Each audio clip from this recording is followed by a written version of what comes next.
بسم اللہ الرحمن الرحیم۔ محترم ناظرین، 1400 سال پہلے مدینہ منورہ کے شمال میں 100 میل دور ایک شہر خیبر واقع تھا۔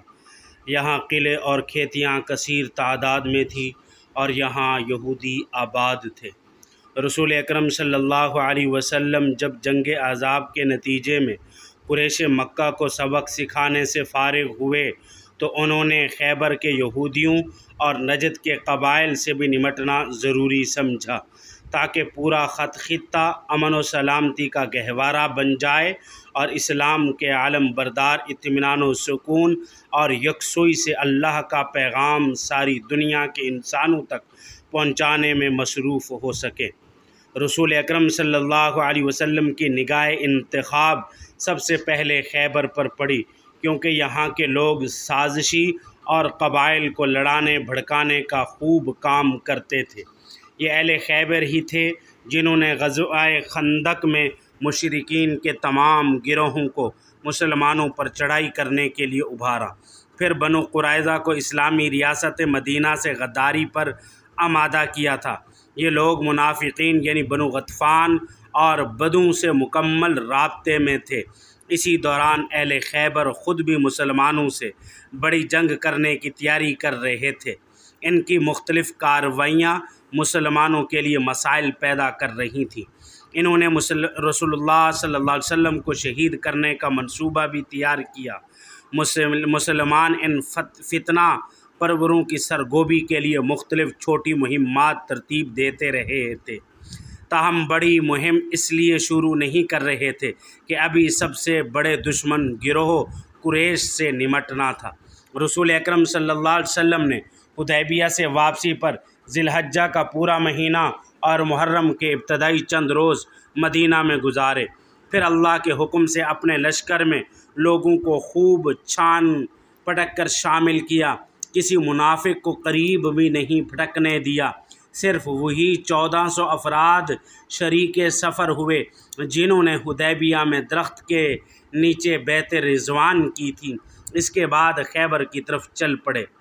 پیچھے سے رئیس المنافقین عبداللہ بن ابی نے اہل خیبر کو فوراً اطلاع کر دی کہ محمد صلی اللہ علیہ وسلم نے تمہاری طرف رخ کیا ہے، لہذا تم ہوشیار ہو جاؤ، تیاری کر لو، دیکھنا ہے ڈرنا نہیں ہے، کیونکہ تمہاری تعداد اور تمہارا ساز و سامان زیادہ ہے۔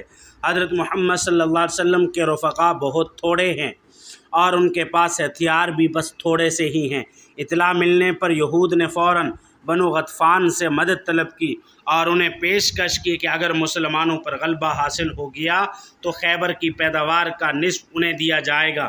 لالچ کے مارے بنو غطفان فوراً یہودیوں کی مدد کے لیے خیبر کی طرف بھاگ اٹھے۔ ان کا لشکر روانہ ہوا ہی تھا کہ انہیں اپنے علاقے میں کچھ شور سنائی دیا۔ انہوں نے سمجھا کہ مسلمانوں نے ان کے بال بچوں اور مویشیوں پر حملہ کر دیا ہے، چنانچہ وہ یہودیوں کی مدد کا ارادہ ترک کر کے واپس لوٹے۔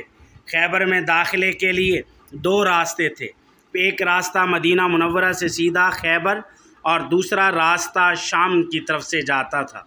رسول اکرم صلی اللہ علیہ وسلم نے دوسرا راستہ اختیار کیا تاکہ مسلمانوں کا لشکر بنو غطفان اور یہودیوں کے درمیان ہو، بنو غطفان یہودیوں کی مدد کے لیے نہ آ سکے اور یہودی علاقہ چھوڑ کر شام کی طرف بھی فرار نہ ہو سکیں۔ یہودیوں نے لشکر اسلامی کے خیبر پہنچنے کا جو حساب کتاب لگا رکھا تھا، مسلمان اس سے بہت پہلے ان کے سروں پر پہنچ گئے۔ اہل خیبر اپنا ساز و سامان لے کر اپنے کھیتوں کی طرف روانہ ہو رہے تھے۔ انہوں نے اسلامی لشکر دیکھا تو وہ خوب بدحواس ہوئے، چیخیں مارتے ہوئے اپنے شہر کی طرف بھاگے کہ خدا کی قسم محمد اپنے لشکر کے سمیت پہنچ گیا ہے۔ یہ منظر دیکھ کر اللہ کے رسول صلی اللہ علیہ وسلم نے فرمایا، اللہ اکبر، خیبر تباہ ہو گیا ہے، اللہ اکبر، خیبر تباہ ہو گیا ہے۔ جب ہم کسی قوم کے میدان میں اتر پڑتے ہیں تو ان ڈرائے ہوئے لوگوں کی صبح بری ہو جاتی ہے۔ جب لشکر خیبر کے اس قدر قریب پہنچا کہ شہر نظر آنے لگا تو آپ صلی اللہ علیہ وسلم نے ایک مقام پر ٹھہر کر اللہ تعالیٰ سے دعا کی اور پھر لشکر کو بسم اللہ پڑھ کر پیش قدمی کا حکم دیا۔ لشکر رات گئے خیبر کے مزید قریب پہنچ گیا۔ رسول اکرم صلی اللہ علیہ وسلم نے فرمایا، میں کل جھنڈا ایک ایسے آدمی کو دوں گا جو اللہ اور اس کے رسول صلی اللہ علیہ وسلم سے محبت کرتا ہے۔ اور اگلی صبح ہر کوئی تمنا کر رہا تھا کہ جھنڈا اسے ہی ملے گا۔ رسول اکرم صلی اللہ علیہ وسلم نے حضرت علی رضی اللہ تعالیٰ عنہ کی بابت سوال فرمایا۔ لوگوں نے کہا کہ ان کی آنکھ دکھ رہی ہے۔ آپ نے فرمایا کہ انہیں بلاؤ۔ سیدنا علی رضی اللہ تعالیٰ عنہ جناب رسول اللہ صلی اللہ علیہ وسلم کی خدمت اقدس میں حاضر ہوئے تو آپ نے فرمایا کہ اپنا لعاب دہن حضرت علی رضی اللہ تعالیٰ عنہ کی آنکھ پر لگایا تو آنکھ فوراً اس طرح شفا یاب ہو گئی کہ گویا کوئی تکلیف تھی ہی نہیں۔ اس کے بعد آپ صلی اللہ علیہ وسلم نے انہیں کچھ ہدایات دے کر جھنڈا تھما دیا۔ خیبر کا علاقہ 2 حصوں پر مشتمل تھا۔ پہلے حصے میں قابل ذکر 5 قلعے تھے جبکہ دوسرے میں 3 قلعے تھے۔ ان کے علاوہ بھی کچھ مزید قلعے اور بستیاں بھی تھیں۔ جنگ پہلے حصے میں ہوئی۔ مسلمانوں نے سب سے پہلے قلعہ ناعم پر حملہ کیا۔ یہ یہودیوں کی دفاعی لائن کی حیثیت رکھتا تھا اور مرہب نامی شخص جو مشہور شخص تھا، زور آور تھا، اسے 1000 مردوں کے برابر سمجھا جاتا تھا۔ مرہب اپنے لشکریوں کے ساتھ اسلامی لشکر کے سامنے آ کھڑا ہوا۔ حضرت علی رضی اللہ تعالیٰ عنہ نے اسے اسلام کی دعوت دی جو اس نے مسترد کرتے ہوئے دعوت مبارزات دی کہ آؤ ہے کوئی میرے ساتھ مقابلہ کرنے والا۔ تو حضرت عامر رضی اللہ تعالیٰ عنہ مرہب کے مقابلے میدان میں اترے۔ وہ چھوٹے قد کے تھے۔ انہوں نے مرہب کی پنڈلی پر وار کیا تو تلوار کا سرا پلٹ کر ان کے اپنے گھٹنے پر لگا۔ ان کے زخمی ہونے کے بعد سیدنا علی رضی اللہ تعالیٰ عنہ میدان میں اترے اور انہوں نے مرہب کا خاتمہ کر دیا۔ اس کے بعد دونوں فریقوں میں ایک طویل لڑائی شروع ہو گئی ہے۔ جب یہودی بھرپور مزاحمت کے باوجود مسلمانوں کو پیچھے نہ دھکیل سکے تو انہوں نے خفیہ راستوں سے آہستہ آہستہ ایک دوسرے قلعہ صعب کی طرف بھاگنا شروع کر دیا۔ مسلمانوں نے قلعہ ناعم پر قبضہ کرنے کے بعد قلعہ صعب کا محاصرہ کر لیا۔ اسے 3 روز تک گھیرے رکھا۔ بالآخر یہاں بھی لڑائی ہوئی اور مسلمان فاتح بنے۔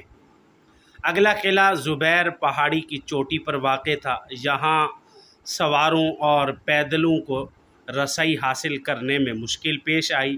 اس کے محاصرے کو 3 دن گزر گئے تو ایک یہودی نے آ کر رسول اللہ صلی اللہ علیہ وسلم سے کہا کہ آپ 1 مہینہ بھی محاصرہ کر لیں تو کامیابی حاصل نہیں کر سکتے۔ البتہ قلعے کے لوگ پانی لینے کے بعد نیچے چشمے کا رخ کرتے ہیں۔ پانی بند کر دیا جائے تو یہ گھٹنے ٹیک دیں گے۔ رسول اکرم صلی اللہ علیہ وسلم نے لشکریوں کو چشموں پر قابض ہونے کا حکم دیا۔ قلعے والے لڑائی پر اتر آئے لیکن لاشیں چھوڑ کر بھاگ نکلنے پر مجبور ہو گئے۔ قلعہ زبیر سے بھاگنے والوں نے قلعہ ابئی میں پناہ لی۔ اس کا بھی محاصرہ ہوا، لڑائی ہوئی اور مسلمان یہاں بھی فاتح بنے۔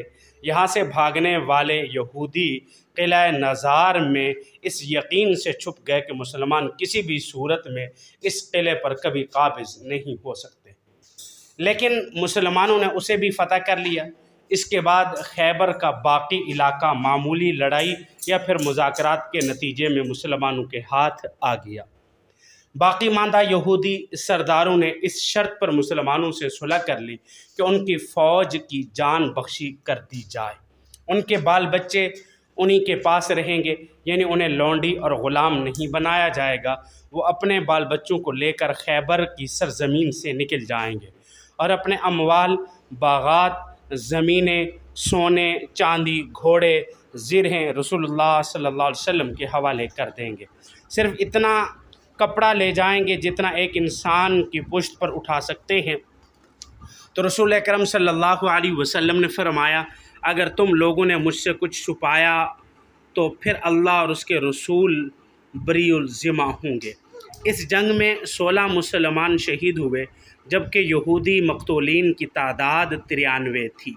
خیبر کی فتح پر غیر معمولی مقدار میں مال غنیمت مسلمانوں کے ہاتھ لگا۔ قیدیوں میں ایک مقتول یہودی سردار کی دلہن صفیہ سمیت بہت سی عورتیں بھی شامل تھیں۔ حضرت صفیہ رضی اللہ تعالیٰ عنہ اسلام قبول کر کے رسول اکرم صلی اللہ علیہ وسلم کی زوجیت میں آئیں اور ام المؤمنین بن گئیں۔ اسی دوران ایک یہودی خاتون نے زہر آلود گوشت پیش کر کے رسول اکرم صلی اللہ علیہ وسلم کو شہید کرنے کی سازش کی۔ آپ نے ایک لقمہ منہ میں ڈالا لیکن زہریلا محسوس کر کے اسے اگل دیا۔ یہودی خاتون کو طلب کیا گیا۔ اس نے یہ کہتے ہوئے اقرار جرم کیا کہ میں نے سوچا کہ اگر یہ بادشاہ ہے تو ہمیں اس سے راحت مل جائے گی اور اگر نبی ہے تو اسے خبر دے دی جائے گی۔ اس پر آپ صلی اللہ علیہ وسلم نے اسے معاف کر دیا۔ فتح خیبر محرم الحرام کے مہینے میں ہوئی ہے اور اس کی صحیح تاریخ کے بارے میں مورخین خاموش ہیں۔ اس فتح کے بعد ارد گرد کے علاقے بھی مسلمانوں نے فتح کر لیے ہیں۔